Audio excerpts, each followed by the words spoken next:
નમસ્કાર મિત્રો, આપણે આજે વાત કરવાના છીએ હાઈકોર્ટ ઓફ ગુજરાત દ્વારા લેવામાં આવનાર ડેપ્યુટી સેક્શન ઓફિસર વિશેની જાહેરાત વિશે. તો એના વિશે કઈ જગ્યાએ પોસ્ટિંગ થાય છે, કયા પ્રકારની એક્ઝામ લેવાય છે, કેટલી વેકેન્સી છે, એમાં શું શું રિક્વાયરમેન્ટની જરૂરિયાત છે, કેવા પ્રકારની ડિગ્રીની જરૂર છે, પ્રિલિમ્સ એક્ઝામ કેવી હોય છે, મેન્સ એક્ઝામ કેવી હોય છે, તમામ પ્રકારની ચર્ચા આપણે આજે આ વિડીયોમાં કરીશું.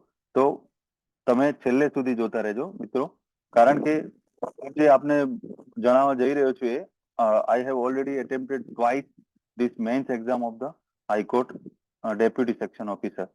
તો મેં આ એક્ઝામ 2 વાર આપેલી છે, તો હું આપને સચોટ માહિતગાર કરી શકીશ કે કઈ રીતે લેવામાં આવે છે, એની રિક્વાયરમેન્ટ શું હોય છે, એમાં કેવી તૈયારી કરી શકાય એ વિશેની આપણે વિગતવાર ચર્ચા કરીશું.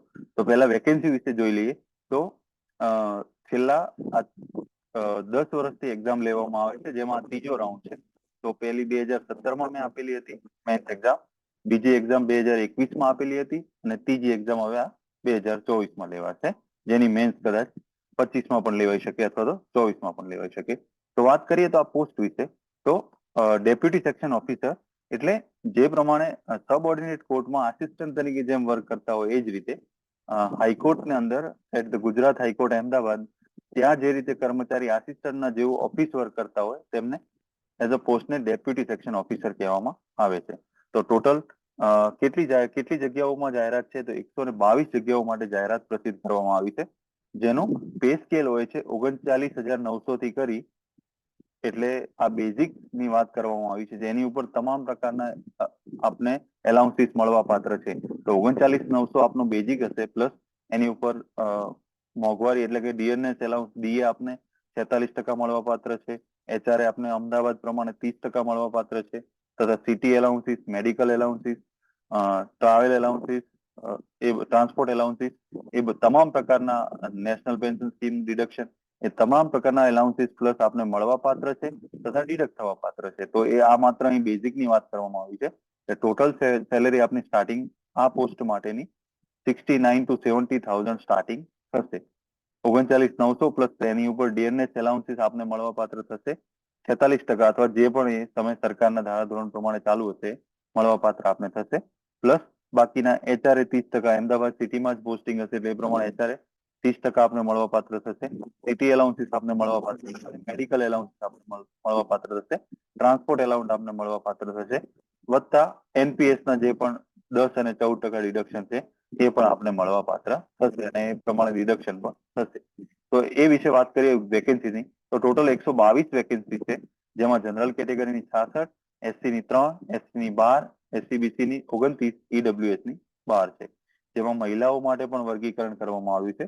તો મહિલાઓ માટે 33% પ્રમાણે 66 ની 1/3 એટલે 22 એ માટે છે, એસસી ની 1 છે, એસસી ની 12 માંથી 4 છે, એસસીબીસી ની 10 છે અને ઈડબ્લ્યુએસ ની 4 છે. એ જ રીતે એક્સ સર્વિસમેન માટેના કોટામાં એક્સ સર્વિસમેન માટેની 12 છે અને પીએચ માટેની 7 છે. તો આ ટોટલ વેકેન્સી નું બ્રેકઅપ છે. પછી આપણે વાત કરીએ તો એમાં આગળ કયા ક્વોલિફિકેશનની આપણે જરૂરિયાત, તો એલિજિબિલિટી ક્રાઇટેરિયામાં આમાં મુખ્યત્વે 2 જ વસ્તુઓ હોવી જોઈએ. એક તો કોઈ પણ માન્ય યુનિવર્સિટીમાંથી સ્નાતક હોવા જોઈએ, ગ્રેજ્યુએટ હોવા જોઈએ, અને 10મા અથવા 12માં એક English as a one subject તરીકે હોવો જોઈએ. અને ત્રીજું ક્વોલિફિકેશન છે આપણી પાસે કોમ્પ્યુટરનું બેઝિક નોલેજ હોવું જોઈએ. એટલે કે યા તો 10-12માં કોમ્પ્યુટર હોવું જોઈએ તો પણ ચાલે, યા તો આપણે કોમ્પ્યુટરનો 1 યર્સનો કોઈ કોર્સ કર્યો ડિપ્લોમા તો પણ ચાલે, પીજીડીસીએ કરેલું તો પણ ચાલે, આપણે સીસીસી પાસ કરેલી હોય તો પણ ચાલે, આપ એક ટેકનિકલ અથવા તો કોમ્પ્યુટર સાયન્સની ડિગ્રી ધરાવો છો, BTech, BE, BCA, BSc IT, તો પણ આપ એ બેઝિક નોલેજ તરીકે એલિજિબલ થાઓ છો. તો એ 3 વસ્તુની એલિજિબિલિટી ક્રાઇટેરિયા છે. પછી એજ લિમિટની વાત કરીએ તો એજ લિમિટ છે 18 યર્સ ટુ 35 યર્સ, એટલે 18 વર્ષથી 35 વર્ષે આપની એજ હોવી જોઈએ. જેમાં અલગ અલગ કેટેગરી માટે અલગ અલગ રિલેક્શન આપવામાં આવ્યા છે. જો સબઓર્ડિનેટ કોર્ટમાં આપ કામ કરતા હો તો 5 વર્ષ અથવા તો આપણે જેટલા વર્ષ સર્વિસ રેન્ડર કરી હોય એ આપણે જે મિનિમમ હોય બાદ મળવા પાત્ર.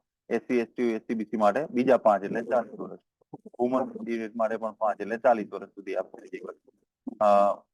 ફિઝિકલ હેન્ડીકેપ અથવા ડિફરન્ટલી એબલ્ડ માટે બીજા 10 વર્ષ એટલે કે આપ 45 સુધી, અને એક્સ સર્વિસમેન હોય તો એક્ચ્યુઅલ સર્વિસ પ્લસ 3 વર્ષ, એટલે જેટલા પણ એમને સર્વિસ કરી હોય એક્સ સર્વિસમેન એટલે આર્મીમાં જે રિટાયર્ડ પર્સન હોય એમને એક સર્વિસમેન ગણવા, એટલે 35 કે 40 પ્લસ જે પણ હોય પ્લસ 3.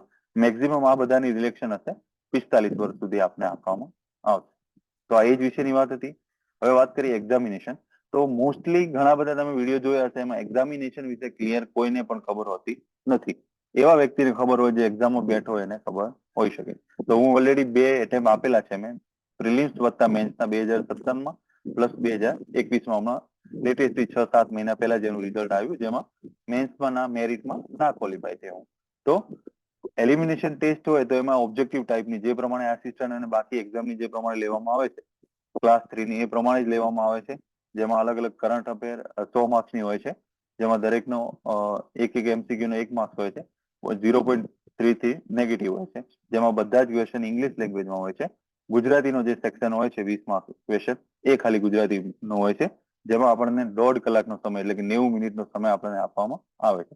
જેમાં બાકી જે પ્રમાણે આસિસ્ટન્ટના current affair, arithmetic, analytical, reasoning, mental ability, computer, English અને ગુજરાતી, એટલે આમાં લગભગ જનરલ જે પણ બીજી કોઈ એક્ઝામના ટોપિક હોય બધા કવર કરવામાં આવે છે. બીજી વાત કરીએ મેન એક્ઝામિનેશન.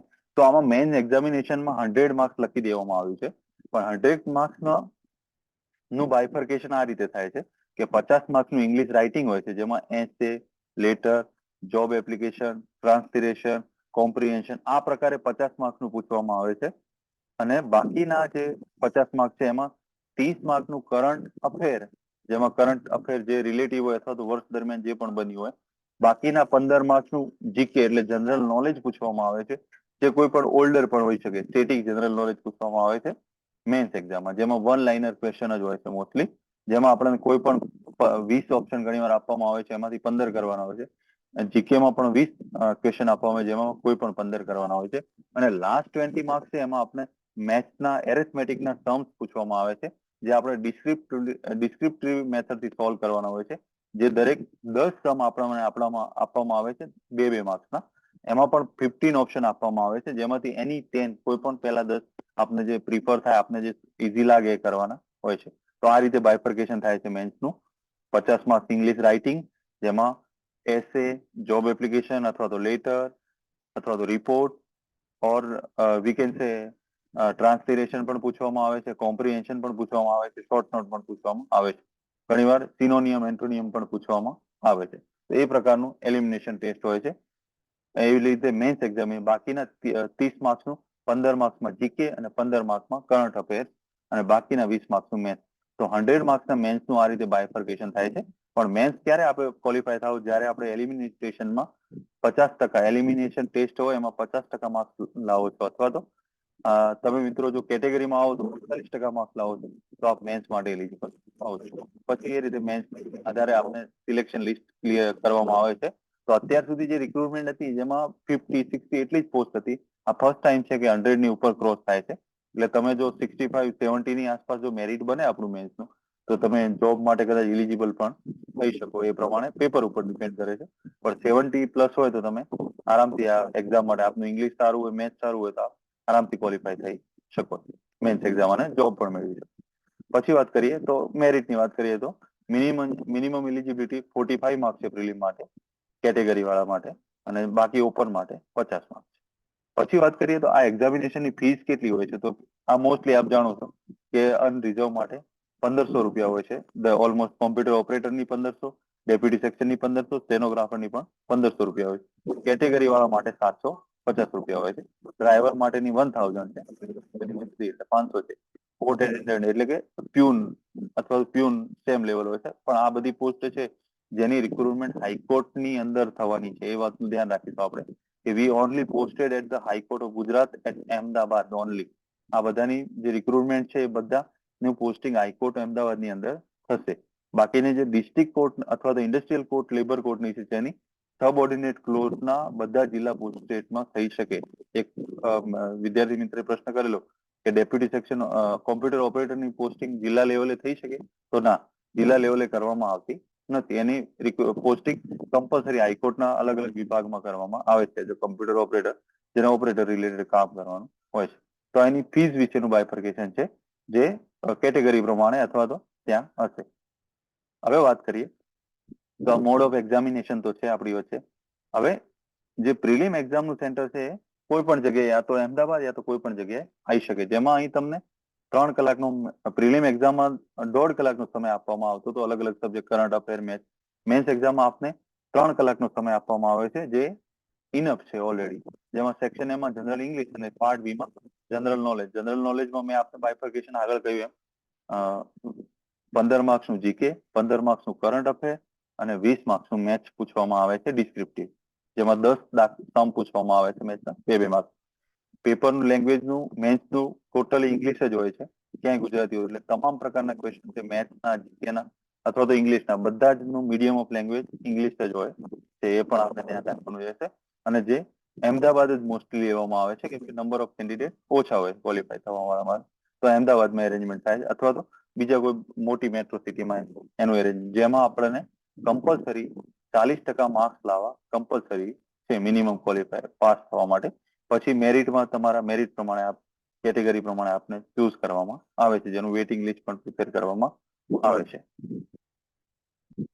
જો આપને મેન્સ એક્ઝામ ગુજરાતીનું ટ્રાન્સલેશન પૂછવામાં આવે તો એ જ ક્વેશ્ચનનું ખાલી ગુજરાતી કરવાનું, બાકી તમામ પ્રકારના ક્વેશ્ચન ઇંગ્લિશ મીડિયમમાં જ એટેમ્પ કરવાનું. હવે વાત કરીએ તો આ તમામ પ્રકારની ભરતીઓનું આપણને ખબર છે કે આ વખતે high court will be collaborated with NTA, national testing agency. તો આ તમામનું ફોર્મ આપણે એનટીએ ની સાઇટ્સ ઉપર આપણે હાઈકોર્ટ એચસી ઓજસ ઉપર જઈશું તો ત્યાંથી આપણને એનટીએ ઉપર રીડાયરેક્ટ કરીને GHCREC.NTA ઓનલાઈન, એટલે એનટીએ ઘણા બધા હાઈકોર્ટ અથવા ઘણી બધી ગવર્મેન્ટ એક્ઝામોને કન્ડક્ટ કરાવવામાં મદદરૂપ થાય છે. તો એ પ્રમાણે હાઈકોર્ટ ઓફ ગુજરાતે પણ અહીં મૂકેલું છે, એનટીએ ને કન્ડક્ટ કરવા માટે આપેલું છે. તો આપણે રજીસ્ટ્રેશન કરવા માટે હાઈકોર્ટ એનટીએ ની સાઇટ્સ ઉપર જઈશું. તો એનટીએ ની વેબસાઇટ ઉપર જઈ આપણે એને અલગ અલગ તબક્કામાં તમે એપ્લાય કરી શકો, જેમાં આપણે આધાર બેઝ ઉપર એ વિશેનો વિડીયો હું એક શેર કરીશ કે આપણે કઈ રીતે એનટીએ ઉપર રજીસ્ટ્રેશન કરી શકીએ. તો એનટીએ ની ઉપર જઈ રજીસ્ટ્રેશન કરી શકીએ, જેમાં અલગ અલગ personal detail, education qualification, photographs આપને અપલોડ કરવાના રહેશે, આપના તમામ પ્રકારના એક્સપિરિયન્સ જે પણ હોય, આપ જો સર્વિસ કરતા હો તો સર્વિસ વિશેની માહિતી, આપ કઈ પોસ્ટ ઉપર એપ્લાય કરવા માંગો છો, તો નંબર ઓફ પોસ્ટ તમે એક જ જગ્યાએ એડ કરી શકશો. દાખલા તરીકે એક વ્યક્તિને ડેપ્યુટી સેક્શન ઓફિસરમાં પણ એપ્લાય કરવા માંગે છે, એક વ્યક્તિ એની સાથે સાથે કોમ્પ્યુટર ઓપરેટર માટે પણ ઇલિજિબલ છે તો એની પણ એપ્લાય, એક વ્યક્તિ સ્ટેનોગ્રાફર માટે પણ, તો ત્રણેય જગ્યાઓનું એક જ ફોર્મમાં તમે કરી શકશો. એપ્લાય ફોર્મમાં કરીને 1 બાય 1 તમે સેવ કરતા જશો તો એડ થતી જશે. જ્યારે ફાઇનલ પેમેન્ટ કરવા, રિવ્યુ કરી એપ્લિકેશન કન્ફર્મ કરી ફાઇનલ પેમેન્ટ કરવા આપ જશો, ત્યારે તમામ પોસ્ટની આપની કેટેગરી પ્રમાણે જેટલી પણ ફી થતી હોય એ તમામ પ્લસ કરીને આપણે ફાઇનલી બતાવશે, જેમાં આપણે 3 ગેટવે બતાવવામાં આવશે. ઘણા બધા મિત્રો કન્ફ્યુઝ થાય છે કે આમાં અમારી બેંકનો ઓપ્શન નથી, પણ એકચ્યુઅલી એ બેંકના ઓપ્શન નથી, પેમેન્ટ ગેટવે ના ઓપ્શન છે, જેમાં HDFC, ICICI અને એક્સિસ બેંકનું એનટીએ ની થ્રુ પેમેન્ટ એક્સેપ્ટ કરે છે. તો એ કોઈ પણ ગેટવે આપ સિલેક્ટ કરી શકો, નન ધેર આપની કોઈ પણ બેંક હોય એનાથી કોઈ ફરક પડતો નહીં. આપનું કોઈ પણ ક્રેડિટ કાર્ડ, કોઈ પણ ડેબિટ કાર્ડ હોય, કોઈ પણ યુપીઆઈ ઓપ્શન હોય તો આપ QR કોડથી, ભારત કોડથી, QR થી કરી શકો છો. તો એ ગેટવે વિશેના ઘણા બધા ક્વેશ્ચન એરાઇઝ થતા હતા કે HDFC નું નથી અમારી જોડે, ICICI. તો આપ કોઈ પણ ગેટવે, એ પેમેન્ટ ગેટવે ની સર્વિસ છે એનટીએ લીધેલી છે, તો આપણે ત્રણેયમાંથી કોઈ પણ યુઝ કરી શકીએ. તો that not bothering about our bank, we are only bothering about payment gateway. તો પેમેન્ટ ગેટવે છે, કોઈ પણ સિલેક્ટ કરી શકો. પછી વાત કરીએ તો એમાં આપણે આ રીતનું રજીસ્ટ્રેશન હશે. એપ્લિકેશન નંબર, પાસવર્ડ, એકવાર આપ આધાર બેઝ જશો તો ત્યાં આપને એપ્લિકેશન ને પાસવર્ડ સેટ કરવા દેશે. કોઈ પણ ગવર્મેન્ટ આઈડી હશે એના થ્રુ તમને એનટીએ સાઇન અપ કરવા દેશે. પછી જે રીતે એક્ઝામ નો આપ આગળ વધી શકો છો આ રીતે પાસવર્ડ ને નાખીને. પછી એમાં અલગ અલગ સ્ટેપ આવશે, આપણે રજીસ્ટ્રેશન ના 7-8 સ્ટેપ આવશે, એપ્લિકેશન ફોર્મ આવશે, પેમેન્ટ, આ રીતે 3 બેઝિક સ્ટેપ આવશે. એ રીતે તમે લોગિન થશો તો અહીં તમારું નામ અને તમારું એક રજીસ્ટ્રેશન યુઝર આઈડી તરીકે વર્ક કરશે. એ ડેશબોર્ડમાં તમારી એપ્લિકેશન ક્યાં કમ્પ્લીટ થઈ, ક્યાં બાકી રહી, એવા અલગ અલગ સ્ટેપ આવશે, જેમાં અલગ અલગ સ્ટેપ હશે, જેમાં એપ્લિકેશન ડિટેલ્સ, પછી એમાં પર્સનલ ડિટેલ્સ હશે, કોન્ટેક્ટ ડિટેલ્સ હશે, qualification details, experience details, criminal પ્રોસિડિંગમાં યસ કે નો, એપ્લાય ફોર ધ કેટલી પોસ્ટમાં એપ્લાય કરો છો એ, પછી આપને ડોક્યુમેન્ટ કયા કયા હશે એ આવશે. પછી તમારે એપ્લિકેશન રિવ્યુ કરવાની રહેશે. પછી મોબાઈલ વેરીફાઈ તો ઓલરેડી આપણે કરેલું જ છે ફર્સ્ટ સ્ટેપ. પછી પેમેન્ટ કરવાનું, પેમેન્ટ થઈ જાય પછી આપની એપ્લિકેશન લોક થઈ જશે. જ્યાં સુધી કન્ફર્મ અને રિવ્યુ, કન્ફર્મ ફાઇનલ સબમિશન ના થાય પેમેન્ટ, ત્યાં સુધી આપ એડિટ કરી શકશો. એના વચ્ચે તમે કન્ફર્મ કર્યા પછી, પેમેન્ટ કર્યા પછી એડિટ કરવા રહેશે નહીં. તો એકવાર રિવ્યુમાં આપ તમામ પ્રકારની ડિટેલ માટે ચેકલિસ્ટ આવશે કે આપણે નામ ચેક કર્યું છે, ડેટ ઓફ બર્થ, ક્વોલિફિકેશન આ તમામ પ્રકારની વસ્તુ ચેક કરી છે એ વિશેનું એક ચેકલિસ્ટ પણ તમારી જોડે કન્ફર્મ કરાવવામાં આવશે. તો એ રીતે આપને ચેક કરી પ્રોપર માહિતી ડિટેલ કરીને સબમિટ કરવાની રહેશે. પછી તો આ રીતે હતી હાઈકોર્ટ DOASO ની પ્રિલિમ એક્ઝામ, જે આસિસ્ટન્ટના જેવી સેમ જ છે પણ એનું પોસ્ટિંગ લેવલ અને પે સ્કેલ અલગ છે. છતાં પણ આપને કોઈ ક્વેશ્ચન હોય આ રિલેટેડ તો આપ મને કમેન્ટ્સમાં પૂછી શકો છો. વિડીયોના કમેન્ટ્સમાં આપ ટેલિગ્રામ ચેનલ પણ છે ત્યાં પણ પૂછી શકો છો. સુરેશ ઠક્કર છે, આપને ખબર છે મારી ચેનલ, તો ત્યાં પણ આપ પૂછી શકો છો. કોઈ પણ રિલેટેડ ડેપ્યુટી સેક્શન રિલેટેડ કોઈ પણ ક્વેશ્ચન હોય તો આપ પૂછી શકો છો. થેન્ક યુ દોસ્તો. કોઈ સજેશન આપના હોય તો પણ આપ મોકલી શકો છો આ કોમેન્ટ દ્વારા. Thank you so much.